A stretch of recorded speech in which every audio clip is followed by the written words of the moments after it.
IMNerd podcast, guys. I'm your host Freeway, and I'm here with my co-host Kenny.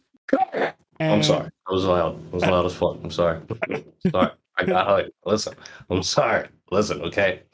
all right, well, today, guys, we are back after our Sunday break, and we're going to be talking about the new season of anime, or at least for me, the popular ones, because I just spent not even a couple hours, but like I don't know, maybe like 2 hours watching the like My Hero, Bleach, Chainsaw Man, and those are the ones that I was really looking forward to in the month of October. I feel like this whole period of television right now is cracked between having Game of Thrones and I guess for some people Rings of Power. The Jeffrey Dahmer thing is going crazy on Netflix. Like there's a lot to watch right now, and there's other animes that I hear people talking about that they're really excited about as well. Mob There's Psycho. a there's a lot of anime that came out. Yes. There's a lot of anime that comes out every season, but yeah, I mean there's a lot of interesting things. Obviously I haven't had a chance to watch them all yet, but there's some really cool looking things. There's a couple comebacks that I'll mention a little bit later that were like, really cool. The season's interesting with the comebacks, I'll say. Yes. I mean, one of them is a 10-year. Bleach is 10 years hiatus, right? Like it stopped in 2012. It is now 2022 and we finally get the last arc. And I'm really excited about that. Where do you want to start? Well, I don't know. I guess we can just get right into just talking about random shit. I saw Chainsaw Man. What's crazy is we talked about this before, but Chainsaw Man, I had thought the anime already came out like months ago Okay. because I remember we were talking about it. We were seeing stuff about Chainsaw Man everywhere, and it got really popular. There was a lot of fan art online, Yeah. but then come to find out it wasn't coming out till later in the year, and now we're there. And so yeah, I watched episode 1 of Chainsaw Man, and I've been meaning to read the manga forever, but I just like never got around to it. And then I was like, fuck it, I'll just wait for the anime. Yep, So that's where I'm at. So I've never read the manga, but I kept seeing. So you mentioned how you thought it came out earlier in the year, the anime, but I think what we and you were both seeing was probably just like manga stuff because it had been breaking records and doing all the typical things that every manga does these days, like Tokyo Revengers, Demon Slayer, Jujutsu Kaisen. They all break all these records for just a month. Like none of them hold the title over One Piece for any long period of time, so y'all can relax. But like every month when a new hot thing happens, it'll be like, oh, Jujutsu Kaisen has outsold every other manga this month. And then people go crazy, like, oh, it's the number one manga. It's like, yeah, for a month. Like, literally, I don't hear nobody talking about Jujutsu Kaisen. Well, the manga's probably not even running right now, but I don't hear anyone talking about that shit right now. It's all cyclical. Like, it's all cyclical. So, yeah, yeah. Chainsaw Man is like the hotness that has been around 2022. And I was excited about this. I went in knowing absolutely nothing about it except that it was just breaking records in Japan, and that's really Yeah. it. And I that didn't it really was know anything going, about it either. and that it was going to be gory. Like I knew it was going to be gory because they were saying that it was going to be uncensored, and it was a big deal online. Like when people heard that who read the manga, they were saying, "Holy shit! Did you hear the Chainsaw Man is going to be uncensored?" And to me, I was like, I like all of my anime uncensored if it can be. Give it to me as dark as it can be. Like I don't really need any censorship. Goosh goosh. Goosh Goosh. I watched a Kame Ga Kill, and yeah, spoiler alert, but in a Kame Ga Kill, like dot dot dot, almost every character dies, including the main character. Like pretty much everyone gets fucking slaughtered, and it's pretty brutal. Like the deaths are very brutal. But it was censored. A lot of stuff was censored from the manga. And the manga, they have stuff in there that I don't care for. Some Game of Thrones level shit with like children and gross shit like dogs eating I never people. you read the I never read the manga I did read for the a comic manga. until I remember I watched the anime and I was like that was fun, but I wasn't like I didn't feel an impulse to go read the Me manga. I was like, either. The that was only fun. the only reason I even read the manga is one of my friends said, "Oh, you should read the manga because it's a Yeah, bit different. Like things happen differently. Like the characters die in different orders. Um, they die kind of differently sometimes, yeah, and yeah. they're just like And you were straight like, up. all right, There's straight up parts of it that are cut out blatantly. And yeah, I mean to just like blatantly say it, there's a one arc where these two little girls are like sold to these old men, and the old men have like they get off to having the girls eaten by dogs. Like it's really dark. Like it's hmm. really fucking dark. So a comic got kills really dark. So Chainsaw Man, hearing about like it's not going to be censored and stuff like that, and not knowing what it's really about outside of seeing the promotional art, where I see a guy with an actual chainsaw for his head and arms. I was like, this honestly, I'm being completely honest, and the stuff that I like, this shit looks stupid to me. I'm gonna be honest. Like seeing just the promotional art of Chainsaw Man, because this is where we're gonna start. We're gonna start with this anime. So seeing the promotional art for Chainsaw Man for months, not knowing a single thing about it, and like having only that to go by, I was like, this looks terrible. Like this looks like something. It looks like a meme. It looks like something I wouldn't really like. And after watching episode one, I have a different opinion. Like I was like, okay, I can get into this. Like this is something that I feel like I can watch already. It has a very cliche storyline so far. Like main character is destitute, straight up poor as hell, like poor as He is fuck. hella poor. I think the first scene is him Dog. walking. Go ahead. Oh my god. So I was like, damn, because he's walking and he's like thinking to himself, and he sold his kidney Yep. for some amount of money. He sold one of his eyeballs. He sold one of his balls. He says He I sold one of sold my nuts, and I was like, yo, bro.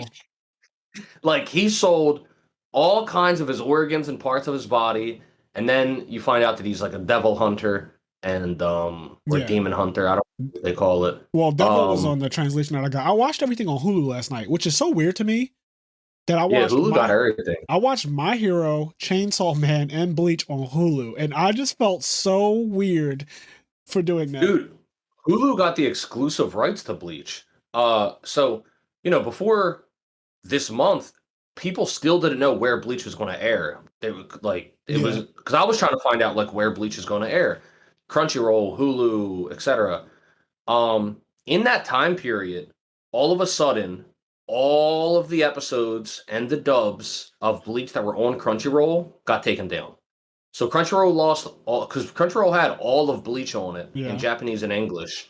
And then right before the new season came out, they took all of Bleach down, and then Hulu has this new season of Bleach, and I think they have all of Bleach. So basically, the point is Crunchyroll lost all of the rights to streaming Bleach, and Hulu has them, and that's Disney. Even the old seasons. Disney owns Hulu, so Disney owns everything. It's just coming for all of our things. It's coming for everything that we hold dear, and there's really not much we can do about it. The only company that could even step in and stop them is someone like Apple, because Apple's also entered the TV sphere, but Apple doesn't have their eye on the anime world or anything like that, so it'll be a while before they even are interested in like the idea of maybe starting their own or like acquiring the rights to DC. Like imagine Apple's like, okay, we want to compete with Marvel and Disney in the TV sphere, so we're going to buy all of DC and we're going to like completely reboot everything, because honestly DC needs a hard reboot. Like the Flash movie it's still in production hell. I heard that the Ezra Miller guy is back on the Flash. Is he? I thought is he not going to prison? Like I'm confused. Yeah, right. Like that's the thing, right? Like is he not going to prison? I mean, when you have a lot of money you can make anything happen, but like yeah, apparently he's not going to prison yet. So they said that this week, it got announced like this week in the last 7 days that Ezra Miller they're going to continue with him as the lead actor as the Flash for whatever movie he's doing. So I was surprised about that because he's been wilding for the last 365, like straight up. Yeah, you got to just recast him or something. I was surprised, but apparently they're just like, nope, this is the Flash we chose. DC's just making more bad decisions, in my opinion. And yeah, I have no hopes for this movie. I already said that if it takes this long for it to come out, it's just not going to be good. Like I don't think we've ever waited for a movie to come out that's been in production hell like this, and it was actually phenomenal. That just doesn't happen. It's going to be pretty shite, in my opinion. Yeah, I can't think of anything off the top of my head. And the DC movies have been pretty bad in general. Like they just haven't been good. Like the last Wonder Woman movie, trash. Like the last, like everything that they've brought out, the last, I don't know, everything but the new Batman. The new Batman that came out with Robert Pattinson. That was good. That was actually really good. But Batman movies always are good these days. Like you can't. It's really hard to fuck up a Batman movie. So like you don't really get anything by having a good Batman movie. Everyone knows his story. The other thing is the Batman movies aren't even like they're not even part. It's weird because they're not even really part of the DC movie continuity. They're just like, here's another random Batman movie. Yeah, like that Batman, Robert Pattinson's Batman is not in the DC universe. Like he's not. Yeah. So when they do anything with, it's going to be Ben Affleck playing Batman still for. Yeah, they have their shit all fucked up and fractured. Like they don't know what the fuck they're doing. I don't understand how they are getting it so wrong when like the template is just there. It's like, here you go. Just copy and paste these movies and you'll do fine. And they're like, how do you do that? Yeah, it's pretty bad, and it's kind of But embarrassing. And honestly, it's at this point where that's why I brought up Apple as like a company. Maybe it'll be Amazon. But somebody's going to eventually acquire all of DC. Like DC's going to get bought. I just feel like they're doing such a shitty job in the cinematic universe sphere specifically. Like I know that they have good animated movies. They've always been good at that. But as far as just, and this is crazy because like we're completely off topic right now, but I just feel like someone big, like a big corporation, needs to step in, buy them, and then reboot everything. Like we're starting from scratch. I'm getting all new writers and like directors, and we're just going to see if we could put out some good content and make this interesting. That it, because I feel like the reason why the Marvel universe is so bad right now, for people who don't know, Marvel is fucking terrible right now. By the way, I'm standing on that. It has been awful. All the shows are bad. All the last couple movies are bad. The Thor movie was bad. The fucking Doctor Strange movie was bad. Like the last couple things, I'm probably like, yeah, I haven't seen a lot of the like new stuff. and what Like you have She-Hulk, I haven't seen. I haven't seen the Thor movie. and what you have Uh, seen hasn't been like my like since honestly yeah, since Far From Home or No Way Home, since No Way Home, I don't think there's been anything that's been like, yeah, like Hawkeye was fun, but it was like yes, it was fun. And if you whatever. want to hear our take on it, like listen to that, we did a podcast episode on it. But again, it's not something that I would voluntarily be like, I'm going to put Hawkeye on again. Like, Yeah, I nah. would be quick to watch No Way Home. I could watch No Way Home tonight if it wasn't going to take three Yeah, hours. yeah, Like, yeah. I could just watch No Way Home. I could watch No Way Home a lot.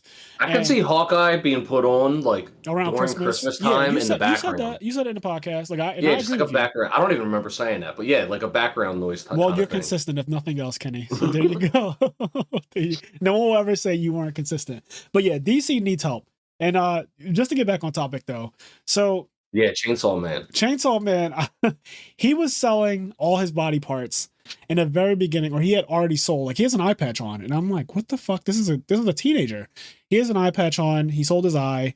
He sold the kidney. He sold a testicle. And apparently, after he sold all those things, he said how much money he got for each, and it was a lot, at least to me. Yeah. But I don't know the My conversion. reaction was like, what did he do wrong to get in that debt? And then you find out that it wasn't his fault. So It's that's what just I was gonna say. You found out that he's in debt to be like, you don't even know he's in debt when he's naming all the things he sold. I thought that yeah. this was some guy that just likes to sell. I thought he had a weird fetish with perhaps like selling parts of his body and Do getting you paid for remember? it. Not to go too far off topic again. This is gonna be a quick No, this is excerpt. good. We can keep But on doing it. spoilers for I don't even know what season. One of the seasons of The Boys, but not real spoiler. It's not really a big deal. Don't worry. You're not. It's anyway. There's a guy who like can regrow limbs. He's like a chameleon boy or whatever. Yeah. And so like the way he makes money is like he lets people just cut off parts of his body Yes, I and then remember like that. they pay him and like it costs extra to cut off his dick or whatever. Anyway, Oh my god, and it hurts too. Like he that's what feels it. Fraser was thinking. Yes, I thought it was. I thought he was on some weird like I sell parts of my body, but I kept saying to myself, well, they must grow back or something, right? Like there's no way that you're selling them and you know you're never going to have that body part again. But no, he's a normal human being who's selling his body parts and he has this crazy debt. And like Kenny was saying, his debt is not even his own. It was actually inherited from his father. So Yeah. And then also, like, when you say inherited, it almost sounds like it's official, like the IRS is on him. No, it's just the scumbag Yakuza. yes, there's a mobster who's blatantly telling him, like, listen, kid, your dad had a debt to pay. And if you don't pay, and this was like later in the episode, and it was so fucked up. He was like, if you don't pay it, we're going to chop you up. And I don't care how you get the money, even if you have to whore yourself out and sell that little booty hole. Yeah, and at this time, because it's a flashback, it's showing he's like a kid when his dad dies. So he's 11 years old, and he's Yes. like, he was like, even if you have to whore yourself out, like, you come up with this much money by next month, or we chop you up. Yep. And when he said that, I was like, oh, okay. So this is what they probably mean with the, because I think they never really censor blood and like killing and stuff like that in anime. I'm used to like that's normal in anime. That shit's in Naruto. Like Yeah, you yeah. see Obito slaughter like 20 ninjas, no problem. And I mean skewer them with wood, no problem. Blood everywhere, people getting sliced up, heads cut off, all that stuff. Like that's a regular thing. So I was wondering like what type of things would be censored. But when he said that line to him as a little boy, I was like, okay, that's something that they might change the wording of, right? Like if there Yeah, was yeah. censorship, they would definitely change how he words that. Like I don't care what you do, and maybe that'll be in like it'll be italicized in thing to just kind of say, like, I don't care how you get the money, but for him to blatantly say, I don't care if you have to sell yourself, talking to a Yeah, child, like that is a crazy thing to say. Like specifically say, I don't care if you have to whore yourself out, which is what he said on my TV. I was like, damn, that's fucking harsh. And he's like, if you don't have it, we're going to chop you up.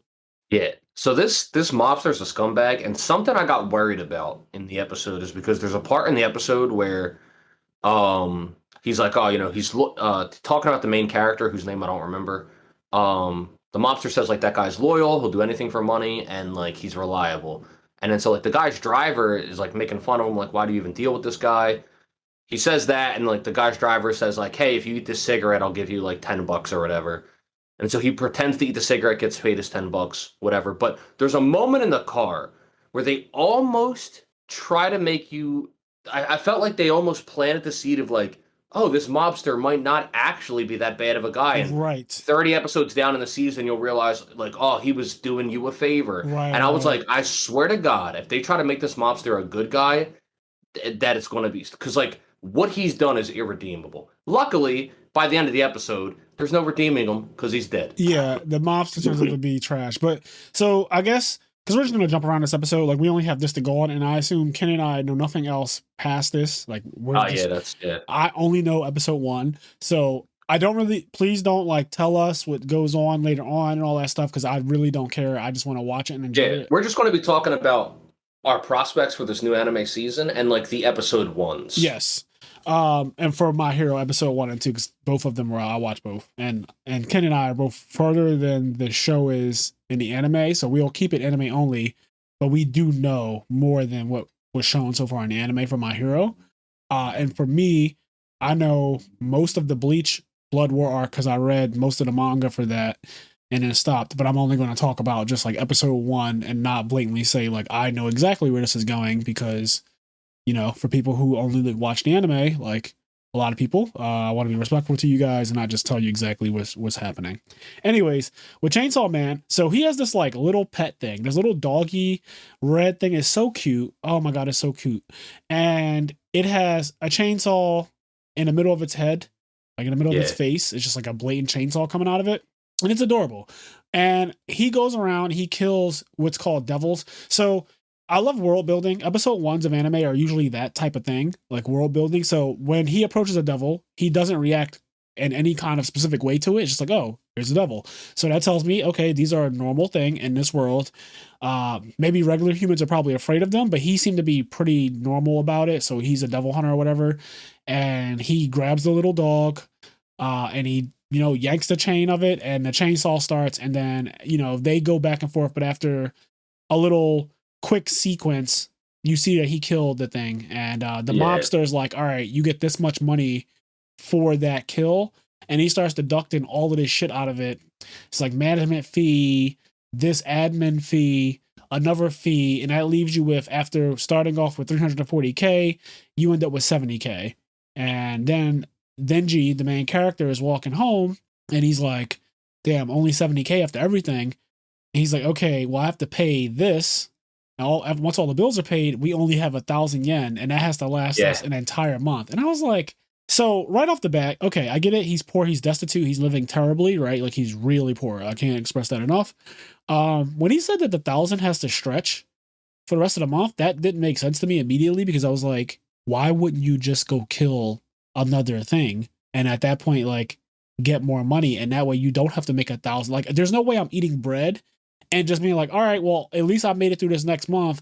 So like for the next 30 days, I'm just going to chill and eat this one slice of bread every day. Like that just didn't make sense to me. And I don't know how, but I also don't know how many devils there are and if there's an abundance of them or whatever it is. Go ahead. Yeah, I thought the same thing. I was like, why not just go hunt another devil? But my guess is that they're somewhat rare and hard to find. And that's why you need like a guy to like kind of find them and point and like hire you for a job or whatever. But I did not realize I blew my nose like with my thing.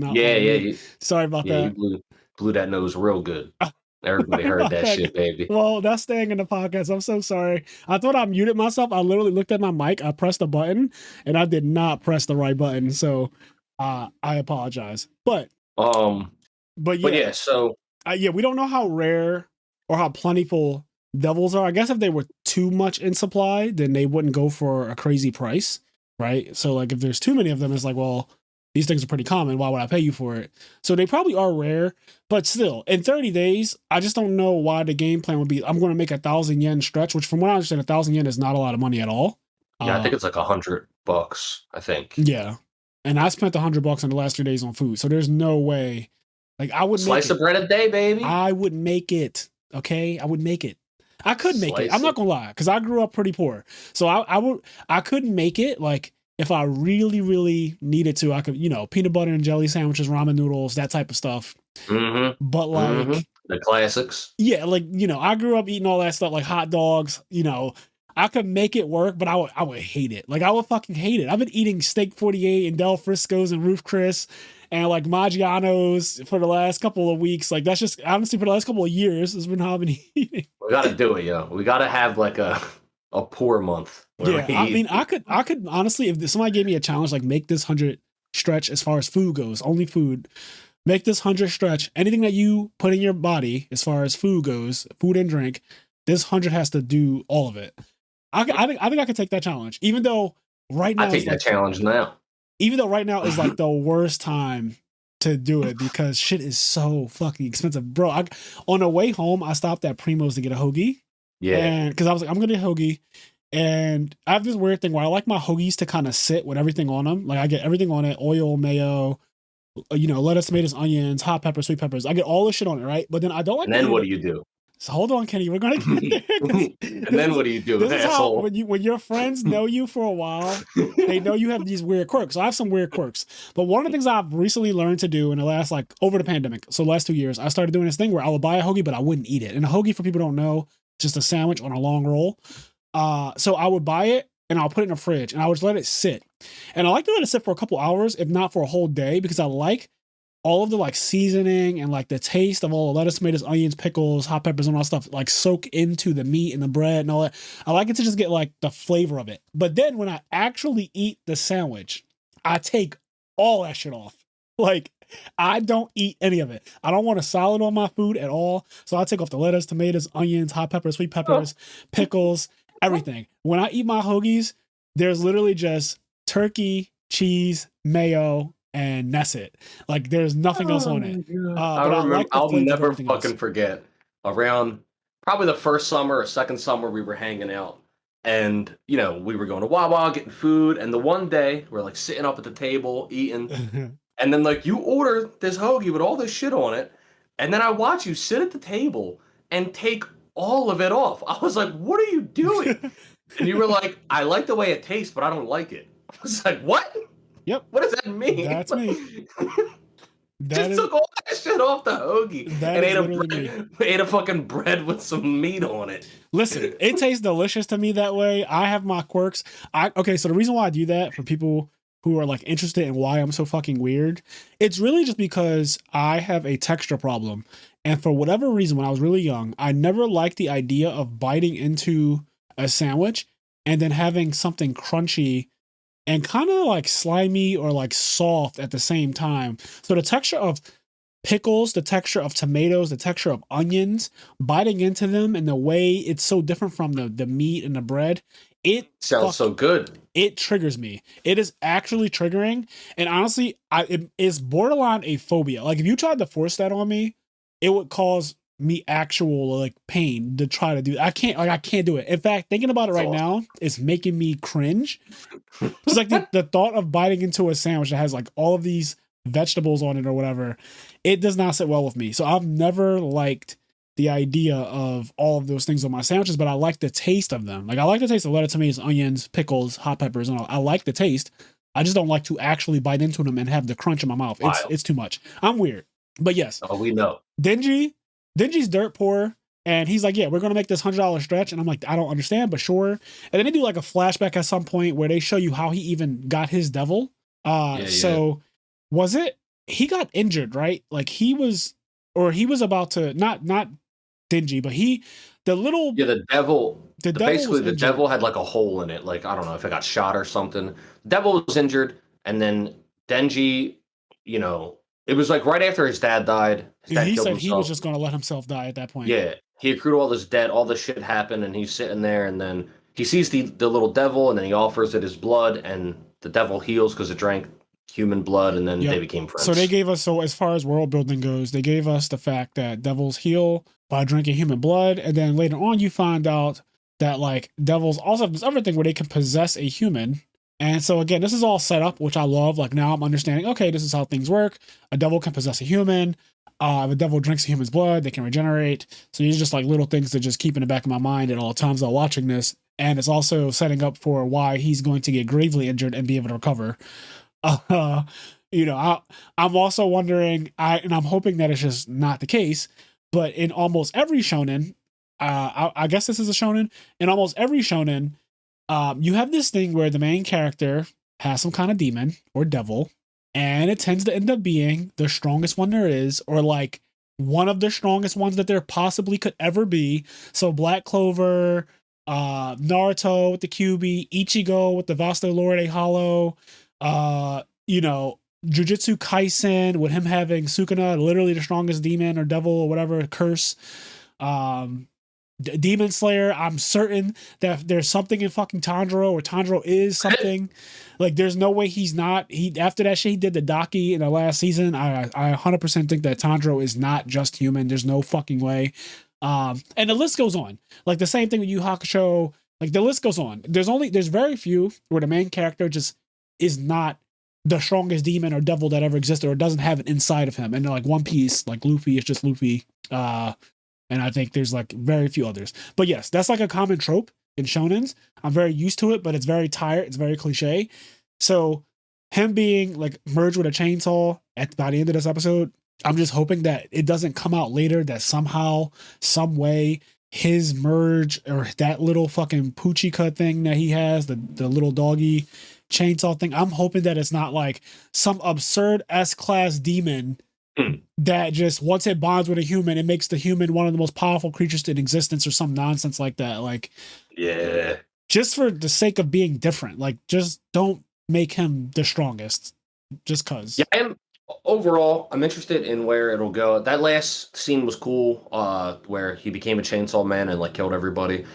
Episode 1 was cool. I'm interested to see where it goes, but at the moment, it's just like, at the moment, and it's episode 1, but like I can't see its greatness yet, but I'm sure Same.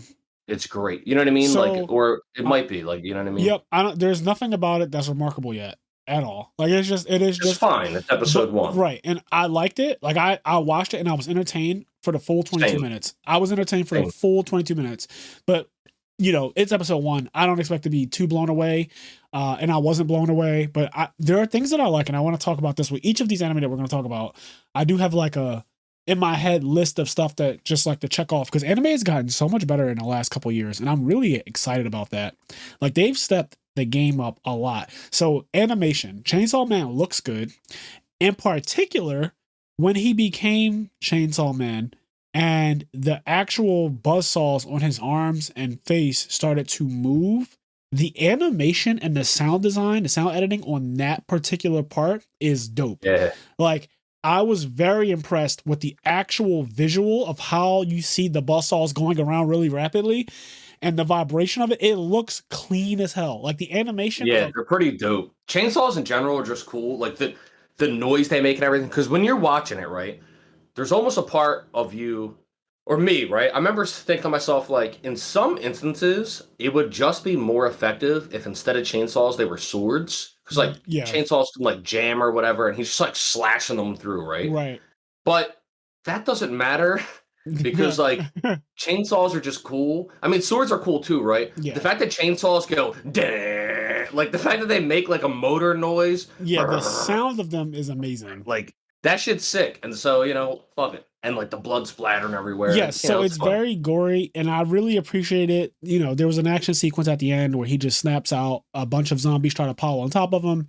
He kills them all in a gory fashion, and then there's parts where like the big zombie demon thing slaps him around a couple times, knocks him up against really hard structures that a human would not possibly be able to survive. But of course, he's resilient now. He's a devil, and he's able to just like saw through it, and it's cool. Like, but again, in particular, the animation for Chainsaw Man, like the entire episode, is exactly what I expect for 2022 animes. Like all of them just look good now. It is just the standard for 2022 animes, and honestly, since the pandemic started, because I really feel like Demon Slayer was one of the first that really took it there, and it's still like the best one as far as animation. But everything has been like, we can't afford to just cheapen out anymore. Like everybody's bringing their A game when it comes to how well things look. And this shit looks good and it sounds good. And I bet for people who read the manga, because you've never got to hear, like, you know, for as great as the manga may be, for the people who love it, now you get to actually hear those chainsaws, and I'm assuming they're going to be in most of the episodes. Yeah. That, as soon as I heard, because I turned my TV up loud to watch anime last night, I watched all three of them, and my volume was on 60 out of 100, and I have a crazy Sonos soundbar. It was like real expensive. I paid for it. I just wanted really good audio in general for like everything that I watch. So I turned the volume up loudly, and I really loved the way it sounded when the chain started just buzzing around. It was really nice. Really, really Something nice. you mentioned that it just goes for manga and anime in general. It's an interesting dilemma, especially when you read a lot of manga and you notice it. Is like the thing with manga is so many times the art in the manga is so much better. What I mean by that is like, you know, obviously the anime has animation and everything's in movement. But if you look at a manga panel, like for I'll say Black Clover for example, I just like reread all of Black Yeah. Clover.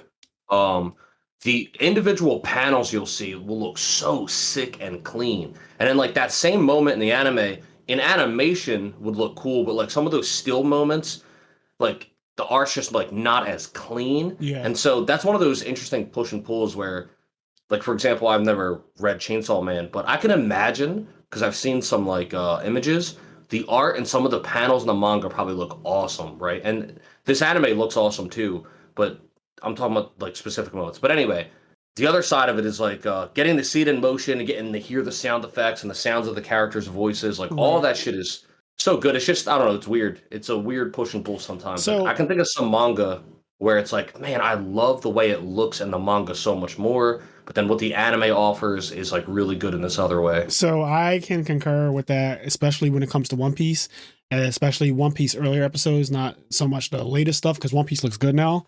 But early One Piece, let's go to like Sky PA, one of my favorite arcs in the manga anyway. I didn't watch the anime for that. But in the manga, it's one of my favorite arcs. Apparently people didn't like the anime version of it, but I guess it's because like, you know, reasons. In the It's just manga, because of padding and filler. yeah. It's always padding and filler's fault. Yep. Okay. So in the manga, when Luffy does the last punch, I call it like the gold. That last punch in the manga, it's two panels. Like it gets like a full 2 pages that the punch goes across the screen. In the manga, it is one of the most beautiful, well drawn things I've ever seen in all of manga. Like it's one of the reasons why I love One Piece. It's just like stuff like that. Like Oda goes so hard when he punches Enel for the last time. It's like his last punch to Enel. The way his fist is like twirled up real tight and like the gold bell, the way it just looks nuts. For people who know what I'm talking about, if you know, you know. For people who don't, Google Luffy punches Enel.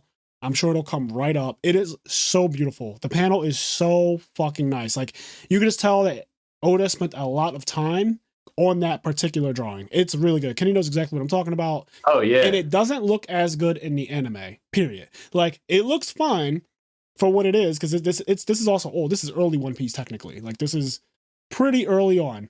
So like I mean like literally over 10 years ago. So Yeah. probably longer than that. Like probably 15 years ago. Like it's long. This is long time. It's definitely more than 10 years. Yes. So this is very old. Like now we're in 2022, right? So anything 2010 or younger is like old. And yeah, it just the manga blatantly looks better than the anime. Like when you know, it just does. So I get what you mean. And what's happening now is we're in a unique world where honestly, the animation these days have gotten so good that it's not always the case. Like I'm sure that Demon Slayer's manga looks decent. Like I'm sure it looks good. I know for a fact though that shit does not compete with the color. Yeah. it Some anime go hard, man. Some of them really go nuts. It's like it's not always the case, right? But it's just yeah, but some of them are insane. some of them are just so But I think Attack on Titan is a good example. Attack on Titan, in most oh instances, the god. anime just looks a lot better than the Yeah, I can't manga. deal with the sketch. It's like Attack on Titan is like sketched. I don't know what to Yeah, call that kind of art style, but it looks like it's not cleaned up. Like I know every artist, or not every artist, but a lot of artists they do like they sketches, right? So there's like you see the pencil shading over and over and over again in one spot. Attack on Titan doesn't clean that up really. It's just kind of like that's the final product. And to some people they might really like that rustic look to it. It's not really for me. And it's one of the reasons why when I was reading it way back in 2013, when the anime first aired, I was reading the manga. It's one of the reasons why I just stopped. Not only because it was like a 1 month thing, and I just don't do well with 1 month anime, 1 month mangas. I don't know what it is. yeah, Eventually, I always just completely stop with any manga that's 1 month at a time. And I don't know. Maybe my brain just can't like deal with the fact of you only get this 1 month, and I never for some reason I never know what day of the month it comes out. I'm always just like, did it come out yet? So yeah, I never keep up with it. What I usually do is what Kenny also does. I think I like won't read it for 6 months, and then I'll just read 6 chapters, and yeah, yeah, and yeah. then be like, all right, I'm caught up on this now. But like on the reading it every month consistently, like I would back in the day with Bleach, Naruto, and stuff like that. I just can't do it with the 1 month things. But Not at yeah, all. manga, manga and anime, they're definitely two different mediums. And cool thing about manga is that you can put your own sound to the scenes, and and it could be different from what ends up being the adaptation. Uh, like for example, when Luffy goes Gear Fourth, I didn't know that it was going to sound like that, and when I saw Yo, the anime for it, when I saw it in the anime, I was like, I love the sound design on that. yes, so it's really cool because it was already amazing in the manga. Like the panels where he goes Gear Fourth in the manga are wild. Like again, the art, Oda goes crazy for the first appearance of Gear Fourth. Honestly, all the gears when they first show up, he goes crazy on those panels. But in particular, like Gear Fourth, the panel where he first shows Luffy as a like bounce man, crazy. Like it just looks fucking crazy. And then when you actually see it in anime form, it's like, wow, this is amazing. And Dressrosa is like pretty well animated and everything too. So Yeah, it's more in the later end of yeah. One Which Piece. is crazy though, because as good as Dressrosa looks, One Piece stepped it up again since then. Like Yeah, Dressrosa's art yeah. does not look like current One Piece anime right now looks fucking insane It compared looks a to lot better than Dressrosa, and that's not to say Dressrosa looks bad. that's the thing. Like I'm trying to make that point is that Dressrosa does not look bad, but now One Piece is on some other shit. Like One Piece anime looks so good now. Again, watching the Kaido, Big Mom, Luffy, like all of that stuff, I was like, wow, this shit looks crazy. Like somebody dubbed Dragon Ball Super. They dubbed the Dragon Ball Super like Tournament of Power song over Luffy fighting. Like, yeah, it was crazy. Yeah, It's really yeah. good. It's really, really That's good. some So, awesome shit. To get back to the thing, I want to make a quick mention of just a shout out to all of like the anime that kind of made a return in this season. It's a weird thing. I don't know what it was, but there's a lot of anime in this season that are returning. So, as an example, like some of the less exciting ones in terms of like less surprising, you have like My Hero Academia, which it's just the seasonal anime. It's coming back, and then you've got something like Mob Psycho 100, which this is season three, and so it hasn't been that long since season two, but I think it has been like a year, maybe 2 years since season two. mm. Um, I haven't actually seen season two yet, so I didn't watch season three yet. Okay, so we're in the same boat. I did not see season 2 of Mob Psycho because I'll be honest, I wasn't like a big fan of season 1. Um, it's just not. I don't think it's my kind of anime, which is interesting because it's the same creator as One Punch Man, and I love Yeah, One yeah, Punch Man. Like I love. I'm actually waiting, and it got announced. I'm waiting for One Punch Man season 3 to come out because I love One Punch Man both seasons so fucking much. But yeah. I love yes, One Punch Man a lot. I enjoyed Mob Psycho 100 season one. I just never got around to watching season two, but I'm gonna watch it and then I'll check out season three. But that's back. And then there's actually I always forget how to say the name. There is an anime. It's a very old, like classic. Urusei Yatsura. It's a really old anime. If you guys have ever seen, it's like a girl with blue hair, and she has like these little horns on her head, and she wears like a tiger print bikini, basically. mm, It's a really old classic anime. So a 2022 version of that just came out, I think. Or yeah, I think a 2022 version of that just came out. as you know, Bleach, which we're going to talk a lot about Bleach, and then another anime returning, which I believe has been gone for a decade, a classic, something people have been clamoring for to return, Ikitosen. So, Oh my god. in all seriousness, uh, if you don't know what Ikitosen is, it's just like another action anime, but it has titties. It's just that it's a titty action anime. But I saw that Not a titty action Ikitosen, anime. it's a titty action anime. That's what it is. But I saw that this season Ikitosen came back, which like not what I was looking for, but I just thought that was kind of cool that like Bleach and Ikitosen and like Mob Psycho 100 and that really old anime Yurosei, and Yeah. it was just cool. It seemed like there was a lot of like random things coming back at around the same time, and I was like, wow, that's interesting. A resurgence. I like this type of stuff. I like when there's a fan base for all of that. And I'm sure that when we get much older, we will like when things start happening. Like I didn't grow up on those anime, so even though they came back, it's not as exciting for me. But I respect the fact that like that's cool as shit for people who are really into Yeah. them and grew up on them. People who are probably 10 years older than us, right? So I've been watching the Ikitosen comeback, and I will say, if anybody's ever seen it, the main character is this girl named Sonsaku Hakufu, I think her name is something like that. Okay. Um, if I've never seen like an interview with a creator or anything, but I hope somebody at some point asked him, "Hey, is this character just blatantly Goku?" Because she is inspired by Goku, not in terms of powers, the way she acts, like she's just a female Goku, and it makes her kind of endearing and it's enjoyable to watch. So yeah, I'm happy to see that return. It's a fun watch. Yeah, I am happy about it because I see people on my timeline happy about it. And the way I've been carrying this is just like a life thing that I've been doing this past year. When I'm scrolling on social media and somebody's excited about something that's happening in their life, I just like it. Yeah, yeah. It's something new that I've been doing. I usually, I scroll, and if it doesn't pertain to me or something of my interest, I just keep scrolling. Lately, I've been like, I don't know why. Maybe just I'm getting older, and I just want people to be happy because I genuinely, I Hmm. guess I say it on this podcast all the time, like, do what makes you happy. People will post things that literally don't mean anything to me at all, right? Like it means nothing. Like somebody will be like, oh, I got like promoted at my job. Like that has nothing to do with me. Or it'll be like, it's my boyfriend's birthday, and again, nothing to do with me. Or like, I just bought a PS5 or something, like anything. It's like whatever they're happy about. Like they packed a Starlight Rare out of their pack, and they're like, oh, I'm so happy I got this. This is the one I wanted. Like it was literally the only Starlight Rare I've ever wanted. And I actually packed like stuff like that. And like, yeah, those statuses typically garner likes anyway because like it's something that other people find interesting. But I've just been doing that on things that even I don't care about. Like, oh, the Cowboys won. Like I literally don't give a fuck. Like it Yeah, has yeah, yeah. nothing to do. People are so happy about the Eagles being undefeated right now. I also don't give a fuck.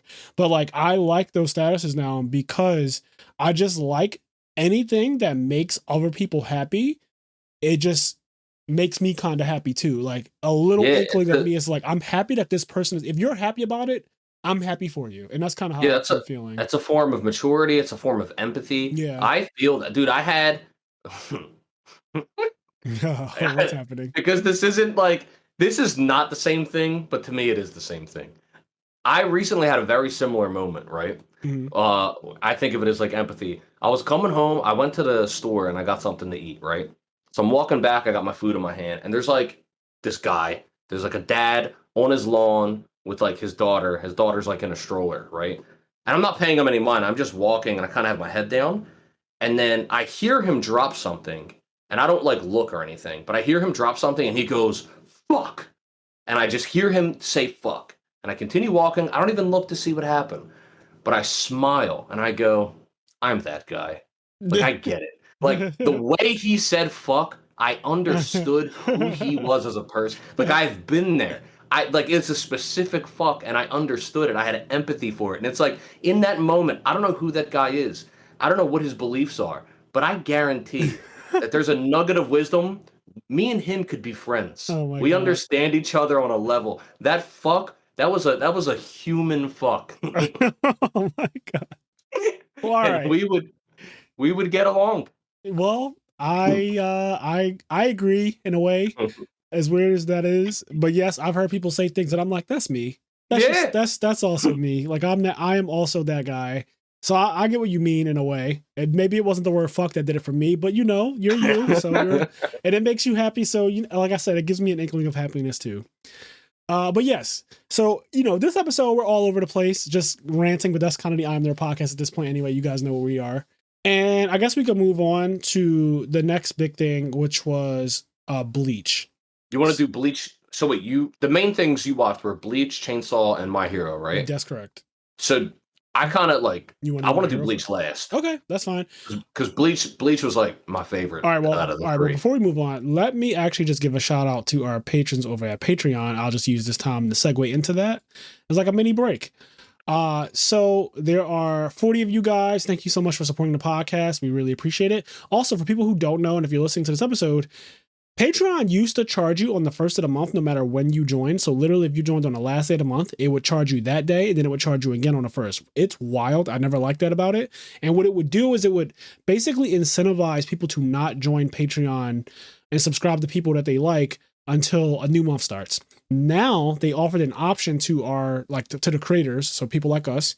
They offered an option where anyone joining our Patreon will get billed that day, and then it will be billed a month from whatever their join date was.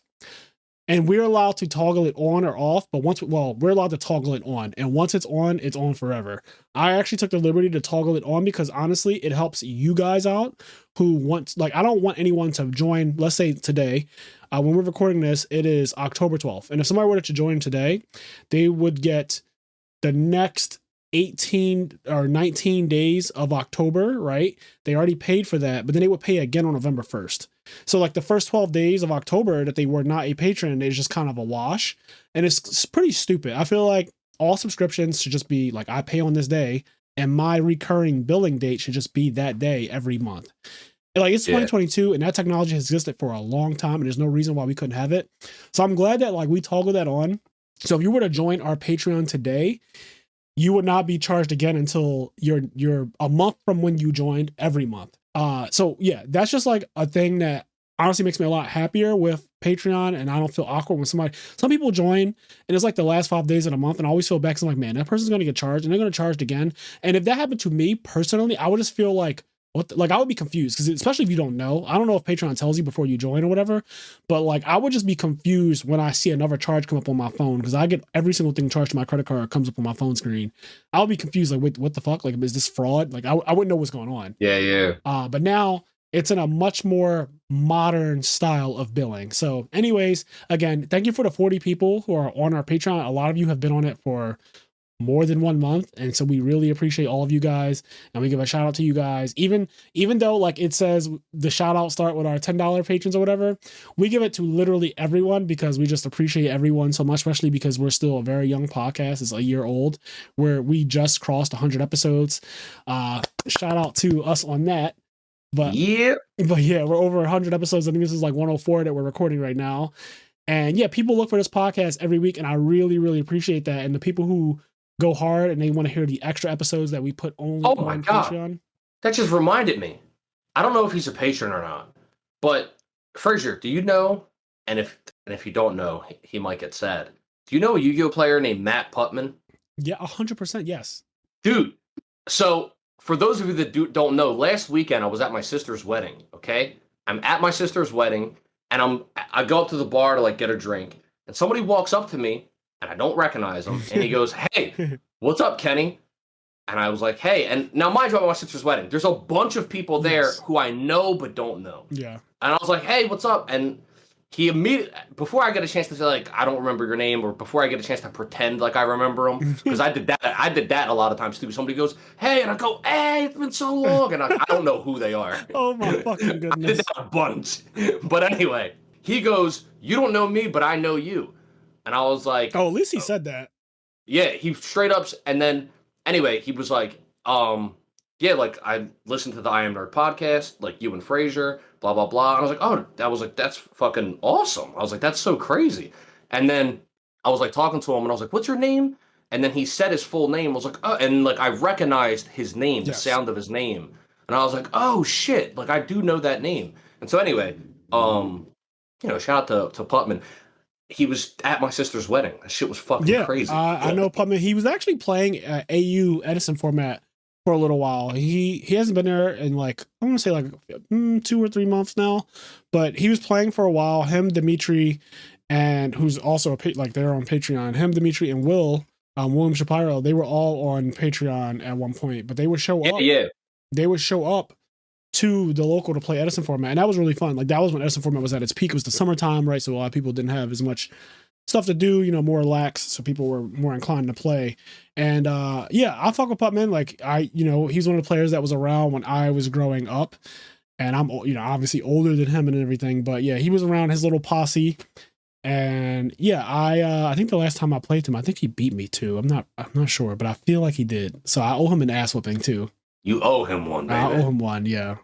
Like I'm up lifetime, but he beat me the last time. So yeah. But yeah, shout out to the people over at our Patreon. Without further ado, I'm going to give you guys a quick one. So we got Connie, Austin, Leon, Quest, Garen, Xavier, Hylian, TCG Automotive, Dimitri Barnes, Alexander Brissett, Vinny Casello, Giovanni Avalos. I always wonder if I'm saying this name right because I say Avalos, I say Avalos.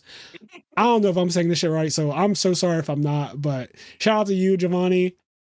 We also have Andre Reynolds, CJ, Dubk Dad 1, Saul at Dabber's Gaming Cafe in Georgia. Also, Dank Ritual. Check them out, dankritual.com if you're looking for some really soft Spellground like mats. They're really fucking nice. Dan Variable, Dennis Milburn. Shout out to Dennis, my photographer. We collab on stuff if you ever look at my Instagram. Joseph Marcello, First to Home, Dallas Fornaris, S. Akuma, Mitchell Naus, Midwest Gaming. Shout out to Joe Dietrich. William Shapiro, Dimitri Safiris, Vince Marquette, Dallas Bailey. Shout out to Dallas, one of my early fashionista friends back in the day when I used to travel all the events. Me and Dallas would hang out. I miss you, dog. So, it's been a while. Roz Weiss, shout out to you. Nick Stango, Kenny's little cousin. Scott Polera, Hansel, our 2-time national champion. Vincent Zen, I saw you sent a listener letter on the Life Advice episode. Going to definitely get to that too at some point. Sarah Maria, my girl, always coming out, hanging with me at the Reading Terminal at Philly Regionals. Sunny Top Cut Podcast, Alex Ahern, Philip Campa, Jalen Haskin, shout out to Jalen. Raleigh Melfi Slump, that is still just like the best name. And Dominic Couch, I think our last Don't sleep on the couch. Don't sleep on the fucking couch. Some of the best storytelling I've had on here. I'm really happy to just hear and see the progression that Dom has made, especially like weight loss journey and stuff like that, and just his progression as a player, one of the best players in the world, easily uncontested, like top 5, probably top 3 in the world. Really, really good guy. And I'm rooting for him to win again.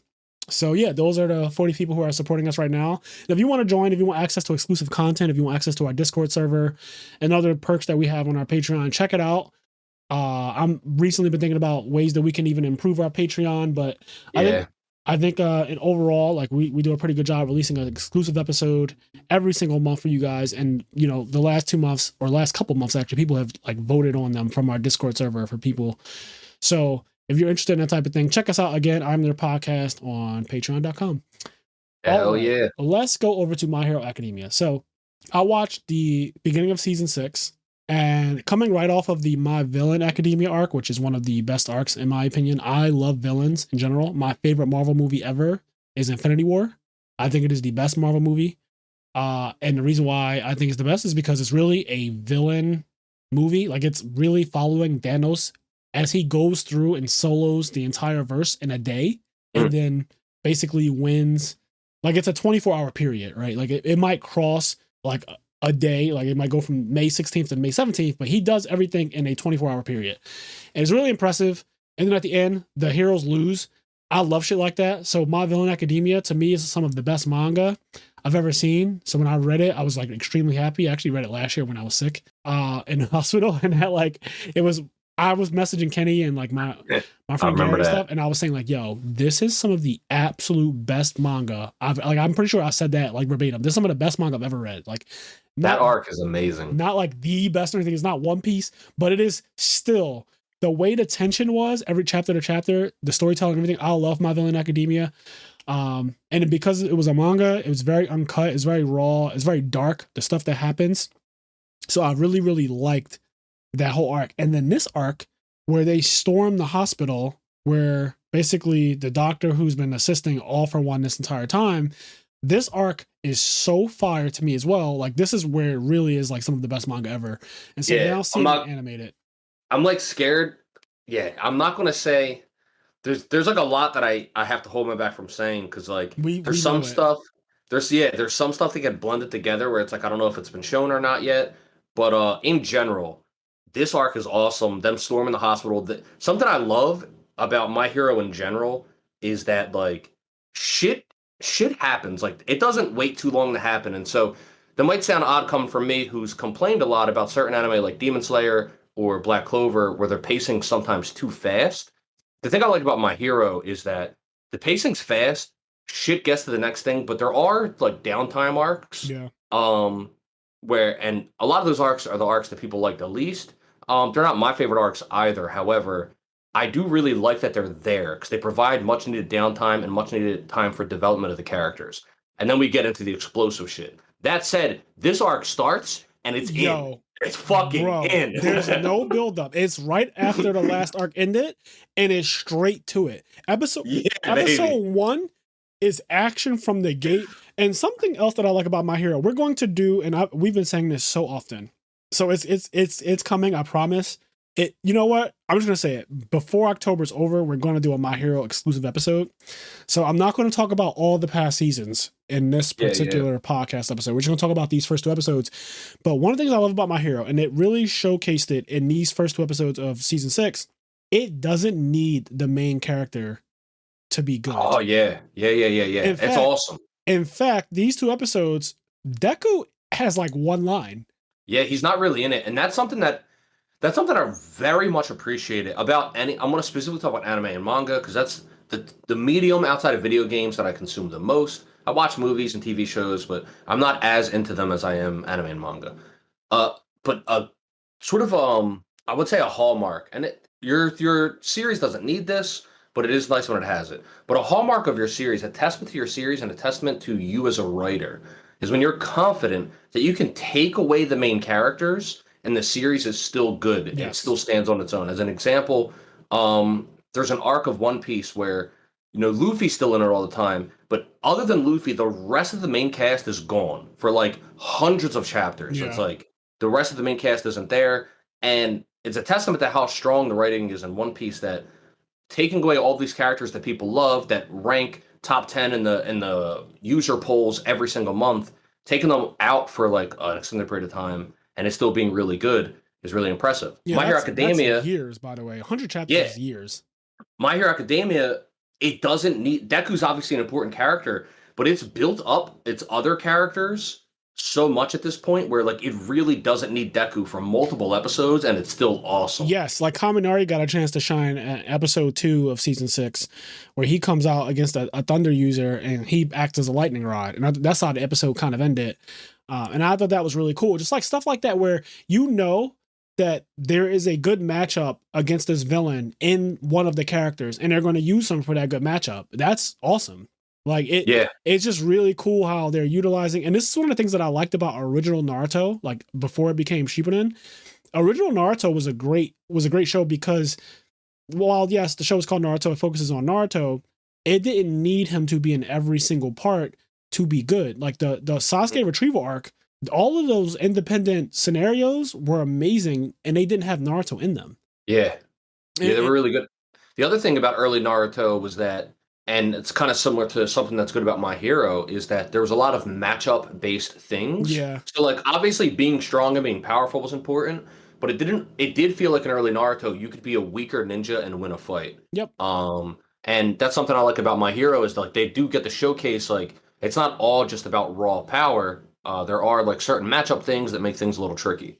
Yeah, I appreciate that too, because Kaminari, like he's pretty strong or whatever, but he's never been considered on the levels of the S tier heroes like Bakugo, Deku, whoever the fuck the M Bison lookalike dude was from the other class who has the win-win fruit. I'm gonna just say, I don't know who that guy is, but I remember they had that one exam with the balls where they had to hit each other 3 times to eliminate each other.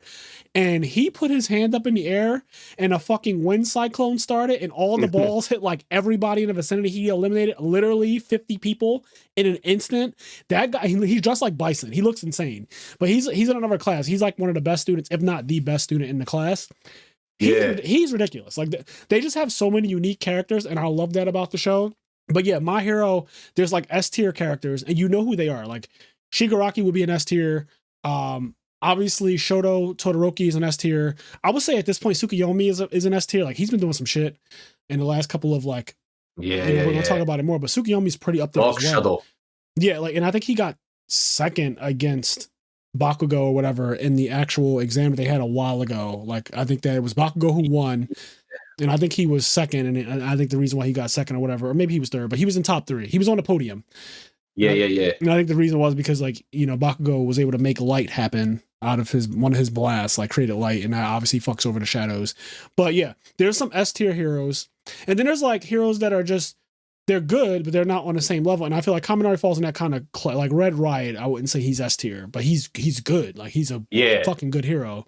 And yeah, they match him up. They find matchups. Sometimes the matchups are off, which I like that as well. But yeah, this show is it's always been a really good shonen to me, and I really like Deku, and I like what we're seeing in the beginning of this arc. There's so much tension already. As soon as they stormed the hospital, and the doctor was like frightened about it, and at first I always think to myself, okay, so if you're seeing a villain that's visibly showing that like their dismay about something that the heroes are doing, I always feel like, is this a trick or is this real?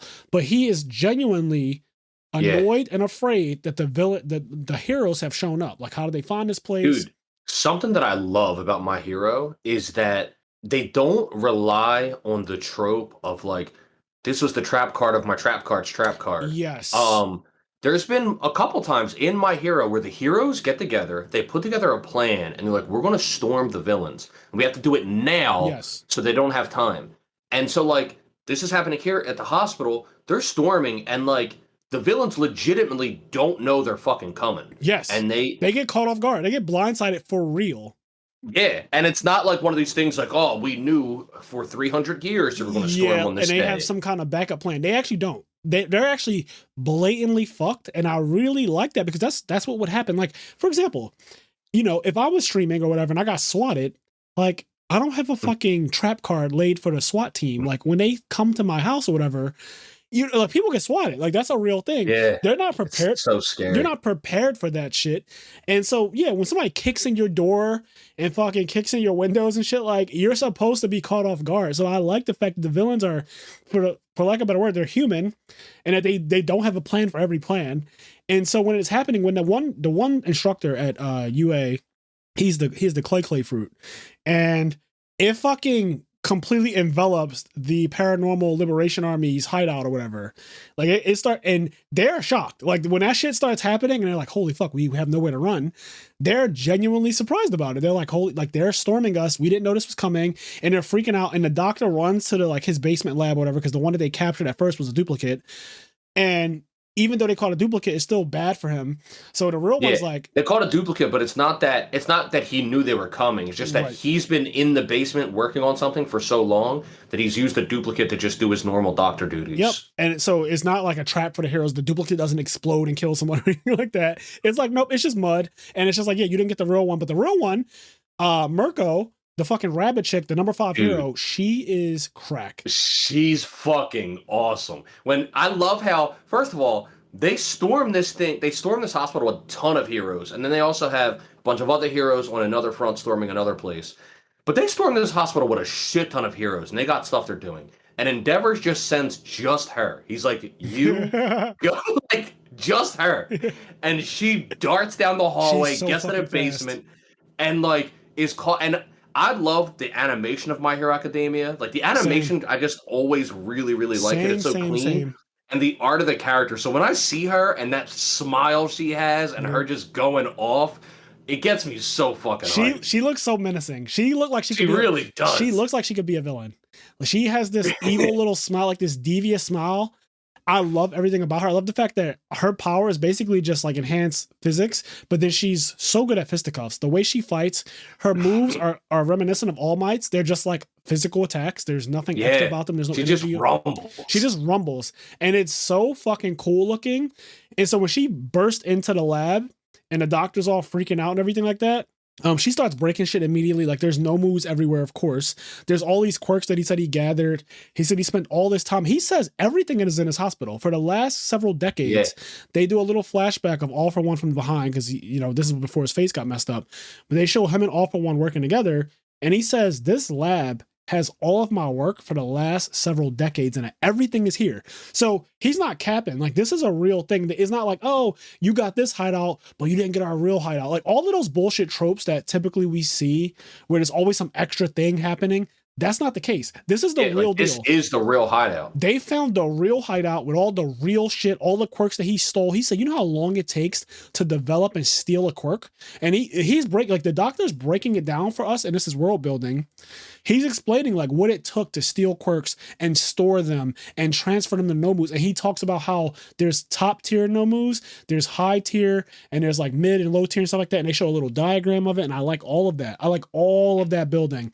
And they explain how like the low tier ones, they can only handle like one quirk or whatever. And then they also can't really, they're not capable of speech.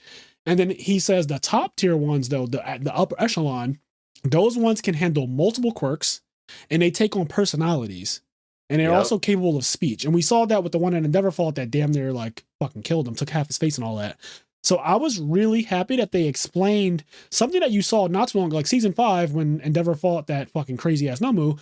I'm glad that they're expanding upon like how did that happen? Like why did that happen? And you come to find out, well, that guy, that Nomu had multiple quirks. It was able to handle multiple, and it was worked on for a very long time. And like it wasn't just something that he doesn't just have a ton of these laying around. Like there aren't a ton of that level Nomu because that Nomu was so crazy that if you released 3 of them right now, it would probably just like borderline zero diff everybody, right? It was so strong. It would cause problems. The number one hero could barely deal with it. Like Endeavor could barely deal with that thing. He had assistance from Hawks, the number 2 hero, and it was still bad. Like he lost half his face. It was a lot. So I'm really happy that like now where we are, it's crunch time and the heroes have this initiative and they took the initiative and it's working and it's paying off and I really appreciate that. But then he got the chance to activate some of the top tier Nomu, so they caused the problem. But even though they came out and they're all badass, Mirko is still that girl. She is that girl. And she didn't back down at all. And, one of them tried to attack her and she immediately did this cool ass fucking move where she was like, had her thighs on around his head, like she was about to snap its neck, but she did like a fucking somersault off of its and it like ripped the thing's body in half. And she like slams on the ground and just smashes its head. And that's how you kill them because their brains exposed or whatever. But the move looks so, I've seen it in the manga and it was fire in the manga. But when you see it and like animate it, like Kenny said, the animation for My Hero is crack. It's really good. And Mirko, I love her like tenacity. Like she does have tenacity. She is in there, man. And like at no point is there fear. Like she is just like fighting, like she's giving it her all as a hero. Like she is one of those heroes that like it kind of embodies that message that All Might tried to like give to the world. Like she is not backing down on these villains, and like she is going to fight to the absolute bitter bloody end and cause some fucking problems. Yeah, I love it. And she's fucking Anomu's up. Obviously, they get a couple licks on her. The one that was really problematic was the one, and I think it's the one that she killed, but he had like psychic powers basically. Like he twisted her arm off from a distance. And she said, and she even said, long range users are always a bitch when you get up close. Like she's so fire, dog. Like the way she just, I love that because that's kind of true in like a lot of things that we consume is like the range users want to stay far. Like that's their game plan. It's like I don't want you to get close. It's keep away. So she said, yeah, she's smiling at him though. When she gets close to him, she's like, range users are always a bitch when you get close. And she just fucks him up real quick, just zero diffs this man, rips his body apart. And then the other Nomus are just, they're kind of mad about it or whatever. But yeah, she's chasing the doctor and he has this office chair that I don't know why, I just like it. It moves really fast. It's like a little propelled jet engine on it or whatever. And he kind of zooms around his lab. He's like, I have to get to this quick because, Shigaraki's at 70% and he's currently undergoing a transformation to become the next All for One, but he's not complete yet. So the heroes are fucking everything up by arriving early. Yep. And it's all with the intel from Hawks. Hawks has been a double agent and he's been sending information back the best he can to the heroes while also being monitored very closely by the Liberation Army and stuff like that. So it's basically a lot of building that has been happening over the course of the last season.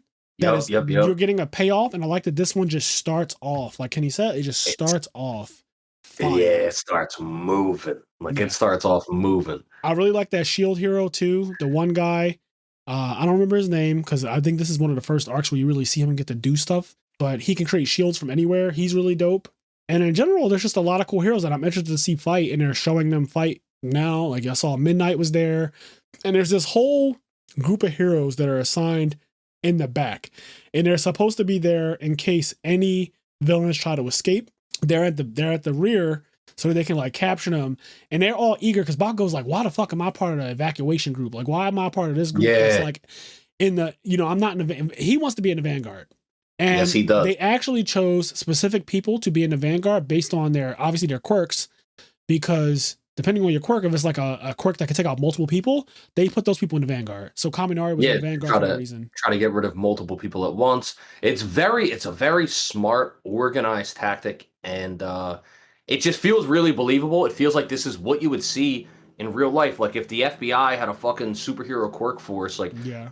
they wouldn't always just send them in blindly. Like they would create these really strategic, put together plans to then go do a raid. And Yep. this is what they're doing here, and it's fucking awesome. Yes. So and these two episodes did not have Deku in it outside of like one line. And I love that because even though he is the main character, like he is the inheritor of One for All and everything, it still doesn't need him in every instance to be good. And it really shines still without him, just seeing heroes.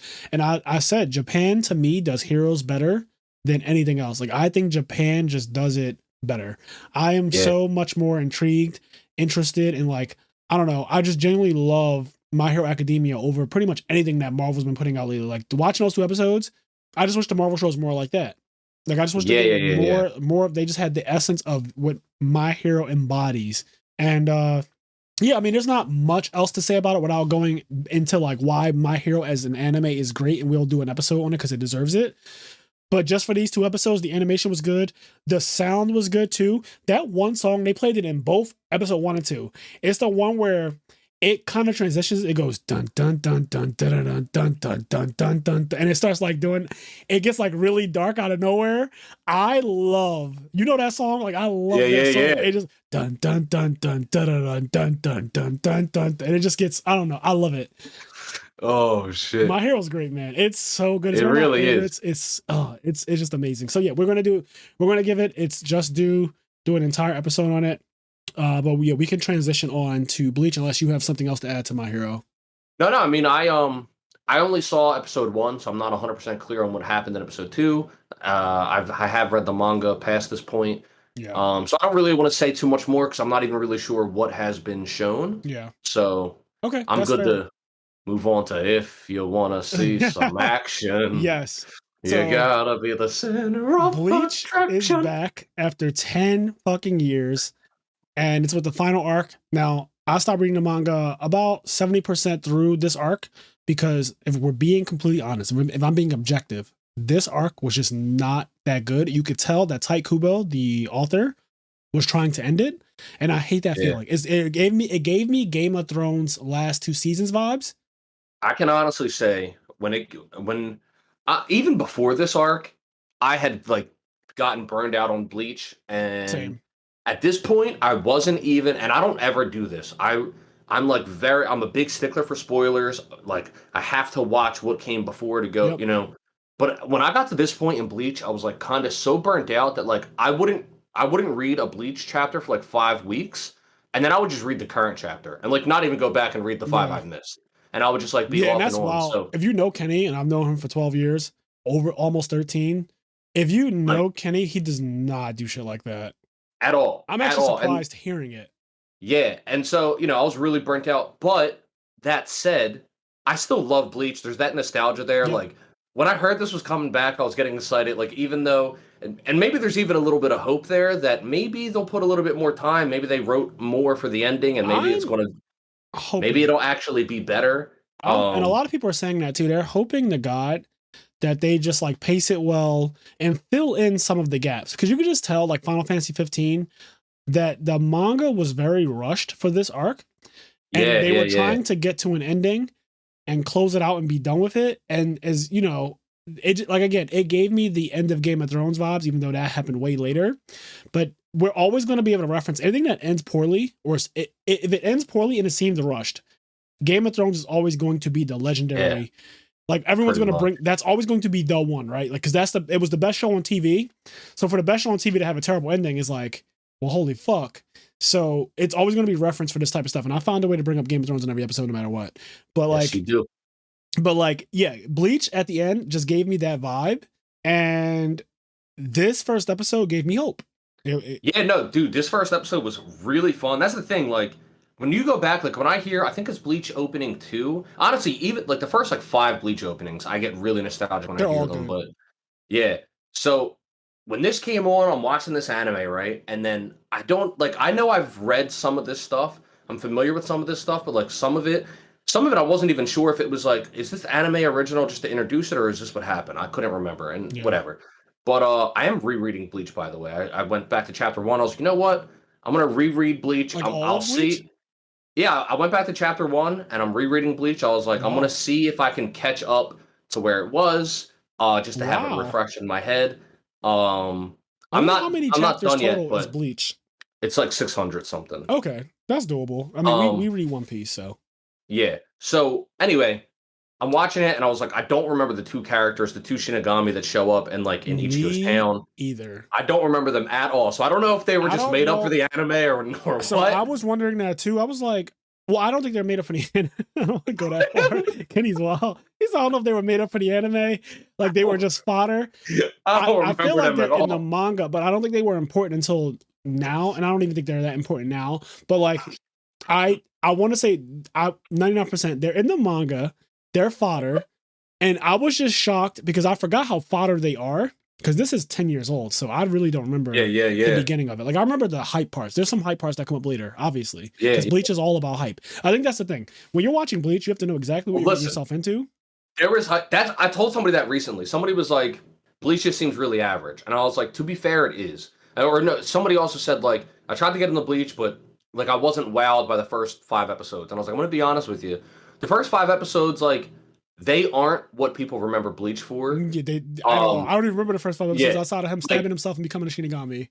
yeah, like Bleach is. It's not a pinnacle of writing, but it is really fucking hype and exciting in certain moments. And there's a part of Bleach that gets insanely good, and then it Yep, gets bad again. yep. But Bleach there's reminds me of Black Clover, or yeah, yeah, like yeah. Black Clover reminds me of Bleach more so. I feel like so if, like the new big three or whatever people try to always say. Like I feel like Black Clover took Bleach's spot because plot wise, it's not fantastic, but hype wise and like shit talking and stuff like that, it does a very good job at that. And to me, actually, no, I noticed for a fact, Black Clover is inspired by Bleach.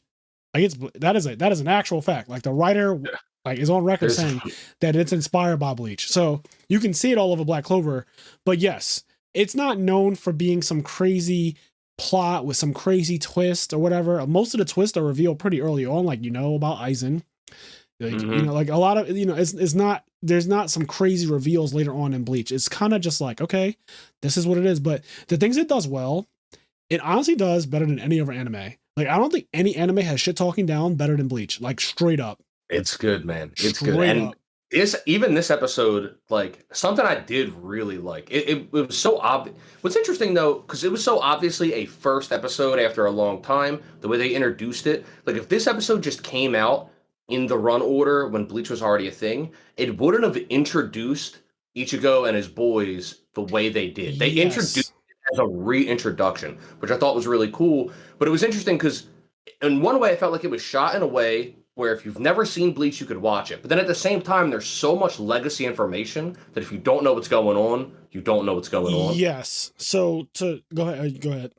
I was just going to say, so all of that said, and just in terms of hype moments, like a fucking, like I just put on, like I was excited to watch it, but at the time that I put it on, I was like a little distracted. And so I just like kind of put it on. I was like, I'm just going to, it was almost like, even though I wanted to see it, I was kind of just like watching it to watch it, just to be able to talk about it. Yeah. But it didn't take long when Ichigo and Urahime and Chad and like characters that Bro, I don't use, that like when part, they showed up, man, I was getting fucking hyped. When yeah. Ichigo said some shit that fucking had me hype, and then when he did Bankai, like I was getting hype, and his music was playing, and I was fucking in there. Like I was sitting up. I was hyped, man. Yeah, I was having a good time. so I like the beginning of the episode where they show those two fodder Shinigami, and one of them is just absolutely spooked out of his mind, and the other one's like, "Yo, you're a wuss, man up. I'm going this way, you go the other way." They didn't send two people here to go the same way. We're going to like go around the city or whatever. They run in. Well, the scared one runs into a really big hollow, and he runs for it, and that thing is going crazy. And then they end up on a rooftop, and he finds his friend, the confident one, basically half dead in the arms of another hollow, not even the one that was chasing him, like a completely different one, has his friend, and they drop their sword, which Shinigamis never do. So when you see the blood all over a sword and the sword drops, for people who know Bleach, when you see the sword fall out the hand and they zoomed in on it, that means that means something. That's like a big deal. The sword isn't just a sword, you know. Right. Like they have a relationship with their sword. Spirit, and they have a relationship. The name, like learning the sword's name, is a big deal. You spend hundreds of years with your sword, so when you see the sword fall out of the girl's hand or whatever, it's a moment. And as soon as I thought she was dead.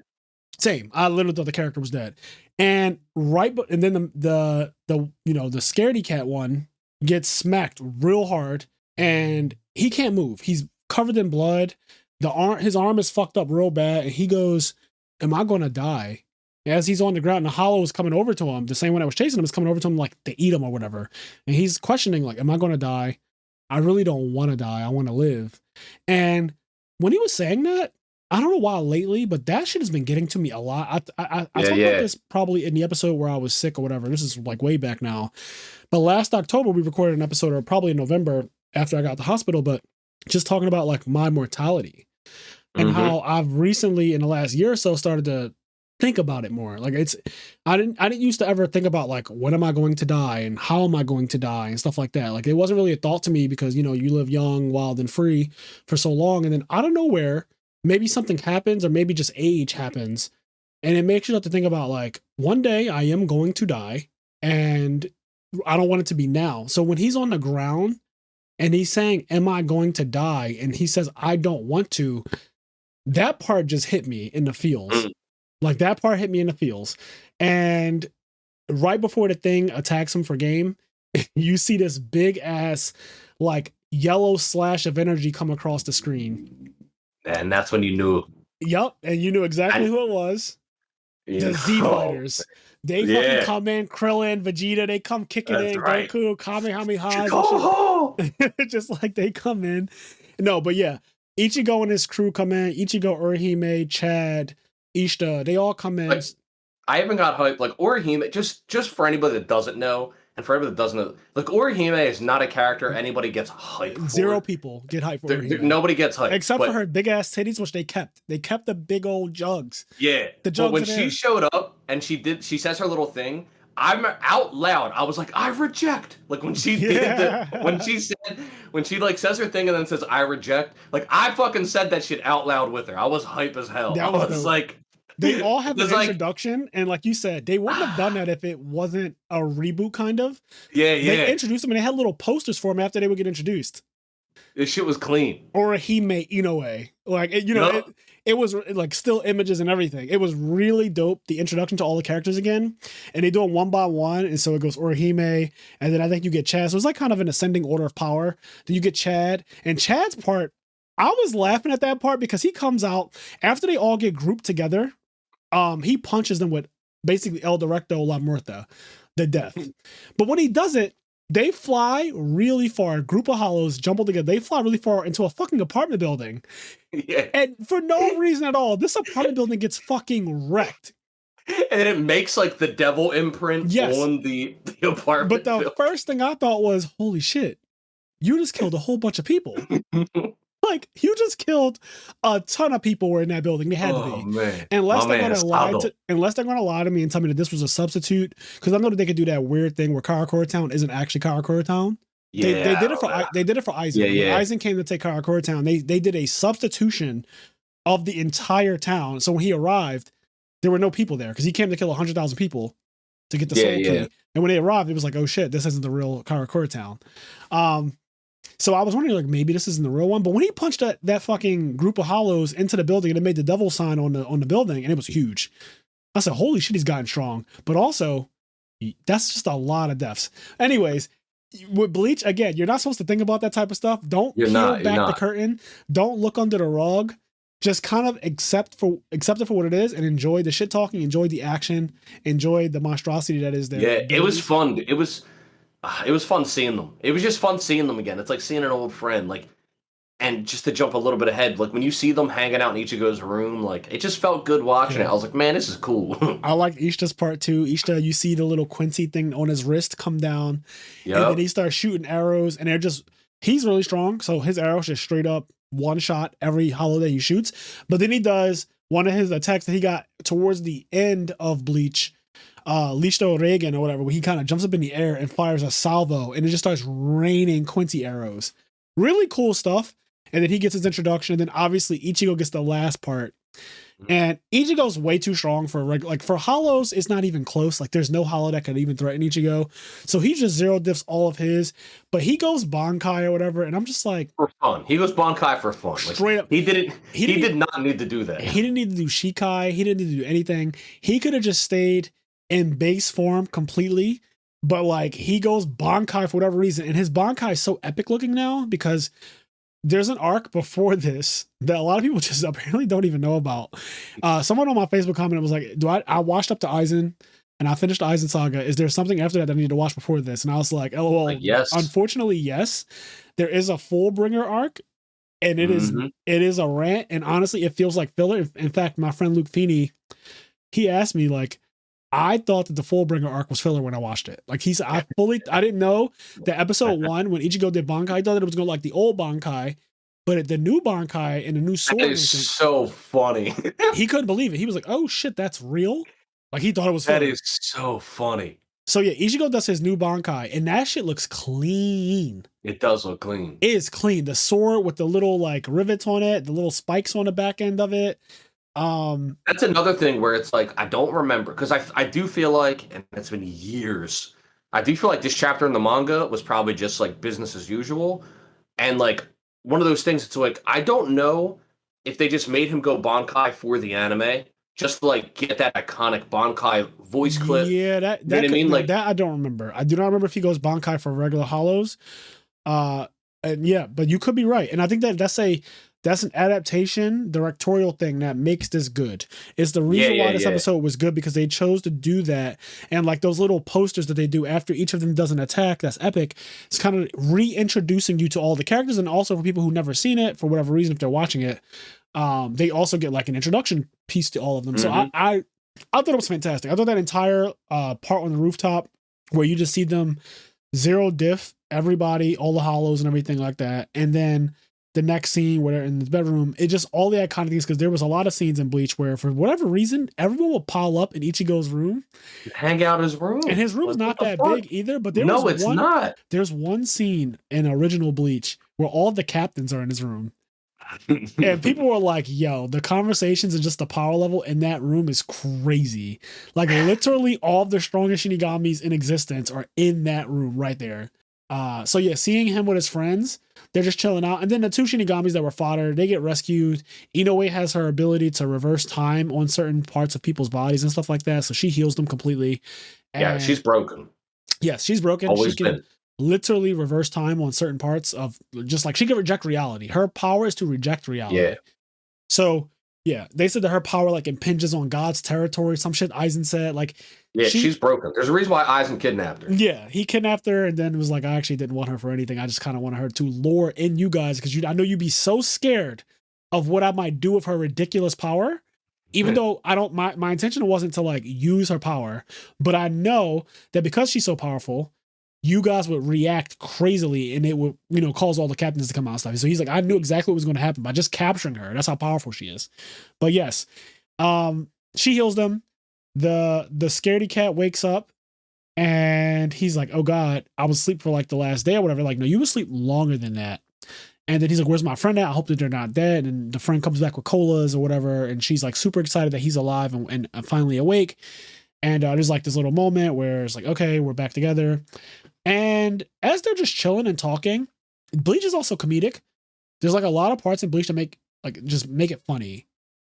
And Inoue, she arrives with like old bread Yeah, And yeah, yeah. Ichigo starts complaining about it, talking about how that bread's old and shit like that. And as he's complaining about it, they're like, motherfucker, you're the one that eats it the most. Like when she does Yeah. bring the bread, Because she says, like, okay, fine, you won't get any. And then, like, Chad or Ishida, Ishida, I yeah, forget what which one. yeah, they're like, yo, you're the one that literally gets the biggest portion and you go up for this fucking stale bread. So don't talk shit on it now. And they're passing the bread around donuts and shit like that. And there's this one part where I think that Ichigo gives a portion or somebody gives a portion to the scaredy cat dude, the Shinigami. And before they give it to like there's a clothesline that happens. I don't know if it happens to like Ichigo or like the scaredy cat, but somebody gets clothesline and it made me laugh out loud. It's the scaredy cat. His friend shows up, and at first she like tears up and crying. It looks like she's so happy that he's alive. Yeah. But then she clotheslines him, like calls him a bitch, and just like jumps on Literally, the clothesline took me the fuck out. My man just woke up from a coma. him. And like she jumps with the fucking her arm out and clotheslines this man. That shit took me out. So yeah, I thought it was really funny. It made me actually laugh out loud, which I don't often do that when I watch anime. It made But me it made me chuckle out loud, and then what made me laugh out loud was the follow up to it, where basically in this scene there's a part where then like Ichigo gets serious and he says like you haven't introduced yourself yet, and then they show the guy behind him that sneaks in, yeah, and the guy starts like doing his villain talk bullshit, Yep. and then Ichigo just like kicks him in the face, like just kicks him out the window, So- and it was like the same energy as when the guy got clotheslined on the bed, yeah. so like the guy got clotheslined, and I like kind of chuckled, I was like, huh.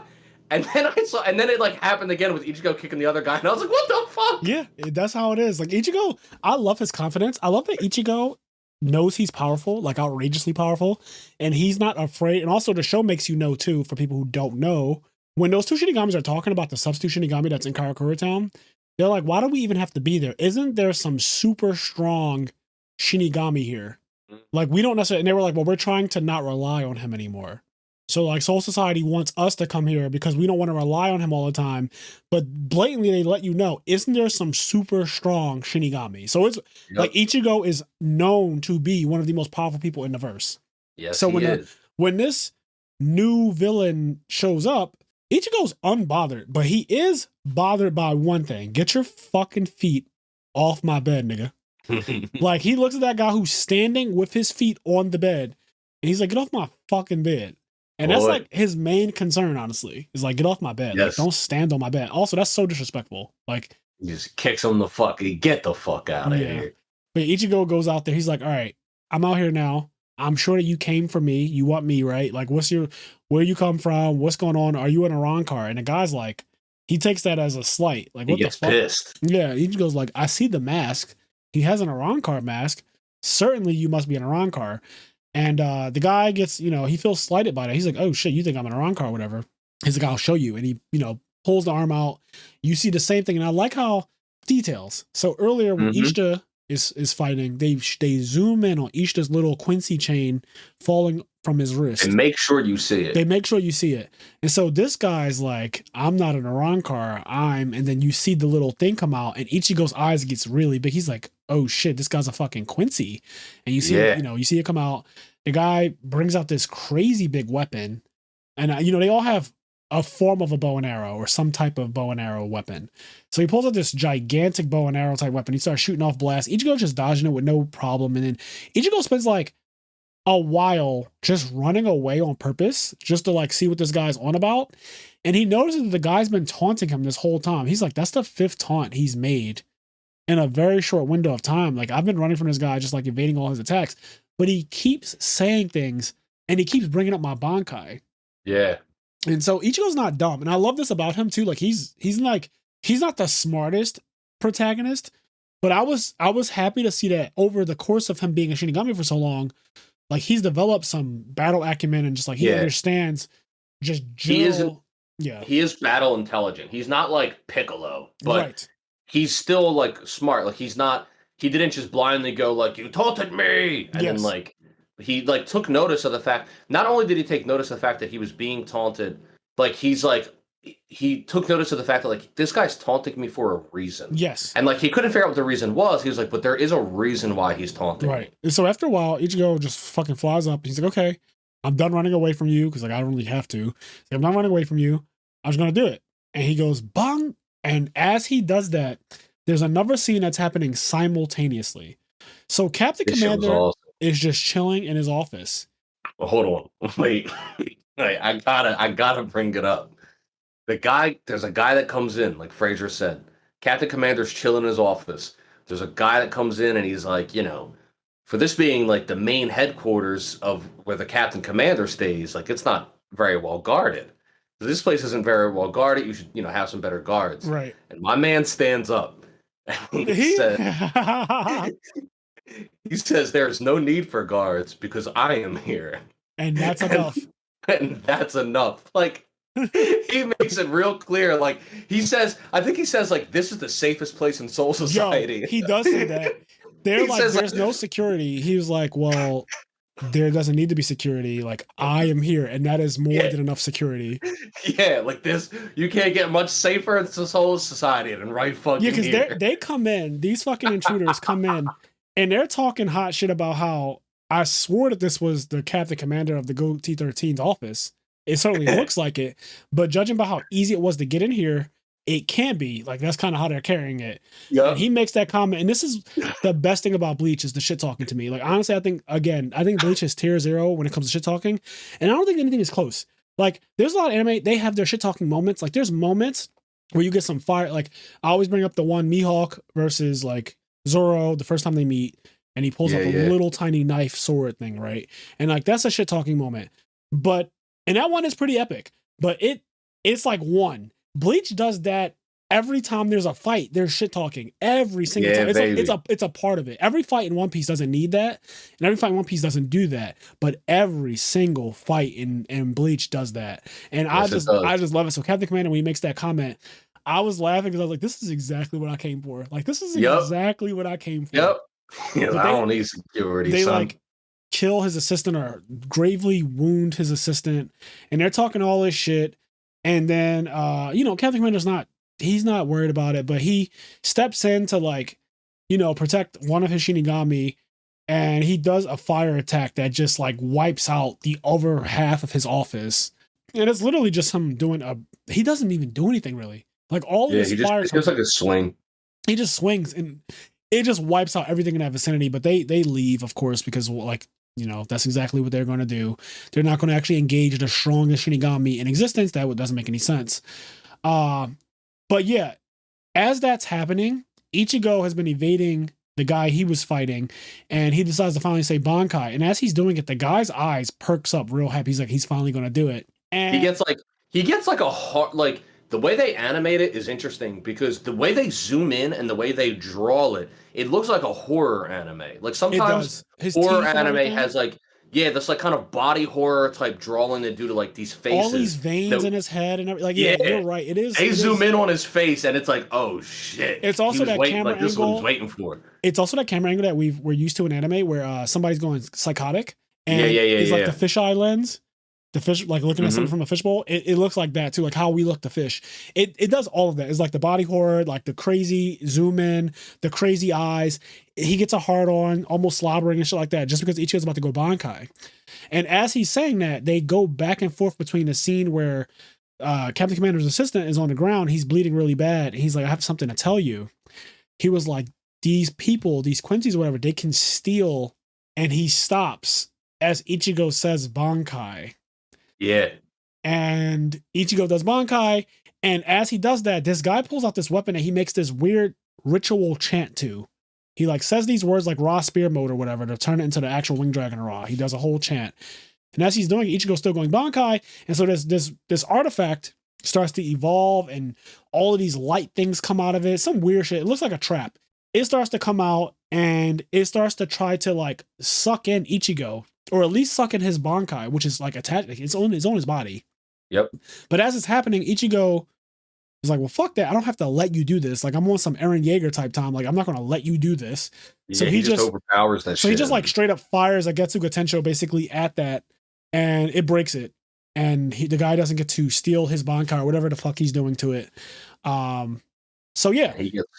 He gets all sad and upset, and Ichigo just shows up behind him, and he's like, "You're going to tell me what the fuck's going on?" Yeah, Ichigo's definitely stronger than this guy. But then the guys in Captain Commander's office, they left in shadows, and this guy starts to leave in shadows. He's like, "Don't worry, this is only for the those chosen."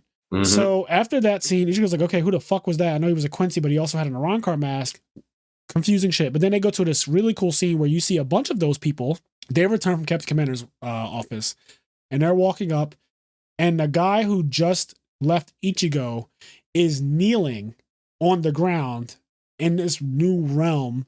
And as they walk up, one of the guys takes off his hood, and he's cocky, talking about like, of course you're already kneeling as you should be in my presence, and all this crazy shit, like talking big shit. Yeah. And then And he's like, I'm not fucking kneeling to you. yeah, he says, I'm not kneeling because of you. And again, the shit talking. You see this huge wave of energy come, and it fucking like this guy loses his arm like real quick. Like he loses like half his body, half his arm, or whatever. And he's disturbed, like he's, fucked up by it. And they show the guy who did it to him, and he's just like sitting down. He's like, I told you, I don't like arguing in my presence. And he has this really deep voice, this crazy look to him. He's definitely the leader, right? Like you could tell he's the leader. He looks This dope as guy's fuck. awesome. Yes, he looks dope as fuck. And yeah, he just zero diffs one of his own people. He's like, I don't want you arguing. Real quick, I want to say, overall, this first episode, I fucking loved it. I had so much fun watching it. I'm so happy to see Bleach again. And I want to enjoy watching it. I think now that I'm older, similar to what me and Fraser were talking about earlier, where it's like, you're just happy to see other people happy. Yes. And I'm at this point now where, like, Bleach, when it was coming out, right, I was reading it and I was actively comparing it to these other things I was watching. And it was really falling off hard, and I like really got burnt out on Bleach, like I said, and I didn't really like it anymore. But now it's like I'm older now, and when I look, I look back on Bleach with like happy memories. There's so many awesome parts. It's nostalgia, and I do really enjoy it. So now that it's back, it's like regardless of whether or not it's good or bad, I'm going to enjoy it, and I'm having a lot of fun experiencing it. But I just want to mention, it still is Bleach, and there's still moments of bad writing, and so in the set. I thought it was so dumb, right? How does this guy not know who I'm kneeling to? Like, this guy walks in, he's like, well, if you're not kneeling to me, who could you possibly be kneeling to? It's like, what are you talking about? And that's the thing. I went in, and as soon as I saw Chad do that attack on that apartment building and kill all those innocent people, I immediately said to myself, okay, this is Bleach. Like, because you have to. There has to be that suspension of disbelief just for the sake of epic moments. Bleach does it for a reason.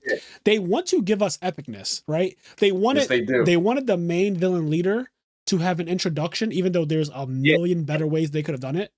And it was a really awesome, hype, fun introduction. It's just one of those things, when you peel back the curtain a little bit, like, this doesn't make any sense. This doesn't make any I'm having sense. fun. I'm having fun, but this makes no sense. It made no sense. I was thinking the same thing when he revealed himself. I said, well, of course you know who he's kneeling. That's your fucking leader. Like obviously. Maybe there's something that will be revealed in episode 2 that'll clear up. Like maybe that guy wasn't around yet. Maybe he was still being built or something. Maybe, because I know one thing about Quincy's, if this is correct, if I'm not mistaken, is that they thrive off of like the soul energy or whatever. Like they can absorb it actually. And part of the episode was also one of my favorite captains. Honestly, he might just be my favorite captain. Him and Zaraki are just like up there. It's like my favorite three are Mayuri, Zaraki Kenpachi, and Byakuya. Those are my favorite 3 captains. And it's just really not close. I love them so much. But Mayuri honestly might be number 1 for me because his shit talking is next level. And also he has a nonchalantness about him. But he's in this episode too. And he shows that like hollows are literally getting erased out of existence. And there's like this map of Soul Society and the human world, and they're saying that if this keeps happening, it's going to basically cause the human world to collide with Soul Society. Like there will not be a divider between the 2 worlds. He says there's only one group of people that could do this. Yeah, and it's Quincy's. For people that don't know, and once again, like Fraser, if I remember correctly, the big beef between the Shinigami and the Quincy's however many years ago was that the Shinigamis essentially purify hollows, whereas Quincy's eliminate them. Yeah. And so that was the big thing. I don't remember all the specifics, but I think like Quincy's just straight up kill hollows, and like they're just the soul completely is gone too, and everything. Yeah, the soul is gone and eliminated. Whereas like Shinigami, like they kill the hollows by like liberating the soul and purifying them, and so their soul can like go back to Soul Society or whatever. Yes. And that's the proper world. But if you just like keep eliminating them, so basically Quincy's are bad for the ecosystem is essentially what's wrong with them. Yeah, like but they think what they're doing is like, they think they're right. Yes. So there's a conflict of interest, and 1,000 years ago, there was a war where Captain Commander essentially wiped out every single Quincy there is. that's just how it went. And they referenced this in original Bleach is that there was like a fight Mhm. and Quincy's got wiped out, and so Ishida is one of the few Quincy's left. Like honestly, like he's a Sasuke. Like he's literally one of the few Yeah, left. His entire clan got wiped out. So the fact that he's even friend, like Ishida shows up in the original Bleach as a villain at first, yeah, and the fact that he's even friends with Ichigo and Shinigamis and stuff like that and helps them is already like a big deal. And in fact, when his dad arrived in original Bleach, they fought and it was a big like, who are you? Remember who you are. He tried to turn him back to the way, what he was originally designed to way be, he was which is raised. the Yeah, way he was raised. And they fight. And that's when he gets his like powers back. Because at first he loses his powers at one point and then he gets them yeah. back. Everybody in Bleach loses their Everyone, powers. Ichigo lost his powers. Ichigo lost his powers. Chad, everyone, like you said. But yes, so there's a lot of good directing things going on where the multiple scenes happening where the guy's trying to steal Ichigo's Bankai, and then Captain Commander's assistant's like, "Hey, I have something to tell you." As he's dying out, he's like, "They can take or seal or do something to our Bankais." That's going to be interesting because Bankais are like the most epic part of Bleach, really. And it's like going Super Saiyan. It's their going Super Saiyan because everything Yes, it is. after Dragon Ball has to have something like that. So it's their version of going Super Saiyan, and it's like Kenny said in our Bleach episode. This is in our first 10 episodes ever. So go back and listen to our Bleach episode if you haven't. But like Bankai is up there with like Super Saiyan and stuff like that in terms of how iconic and how epic it is. Like It's yeah, the voice actor carries it, man. It's specifically. I mean, there's a lot of cool Bankais, but I know like specifically like Ichigo's Bankai, the voice actor, the pause, the Bankai, yeah. I like even noticed he did it that way too in this episode. dude, like that shit is so hype. Like it is so good, man. It's really cool. I also liked his Black Gasuga Tensho that he casually did this episode. Mm-hmm. Mm-hmm. It's really just a lot of things. So before we get out of here, I do want to say, because this is something that I was excited about before Bleach was completely back, but I just saw like the little teaser they released a while ago. The animation is literally anime movie level. It's good, man. It's It is fucking good. it is anime movie level animation. There were scenes, especially in the beginning at nighttime when they were in Karakura Town at nighttime. And I was looking at the way the hollows look now, and just like how I can see like certain parts are CG and stuff like that. I was like, holy shit, the budget is crazy. But in particular, it looks like an anime movie to me at certain parts. Like it just Yeah. Captain Commander's office, when they zoomed out and showed you how long it is and how his office doesn't have four walls. There's a side of it that just is open to the entire Soul Society. Yeah. It kind of overlooks Soul Society.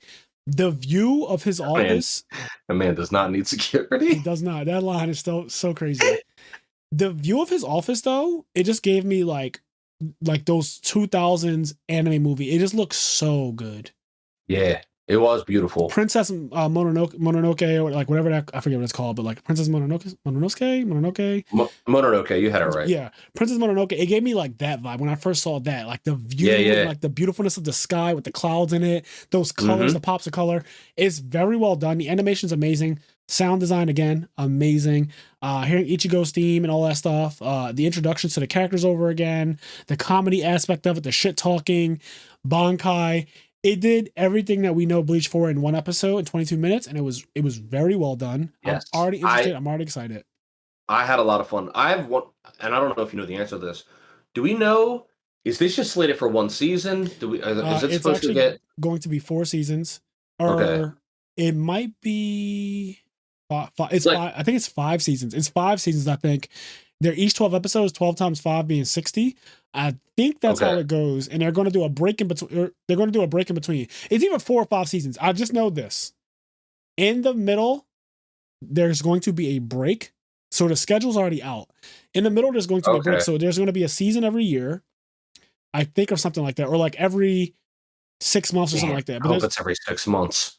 yeah, I there's, don't want I to. know there's gonna, but with this animation, that's the one thing. It's the same thing with video games Yeah. because the animation's so high.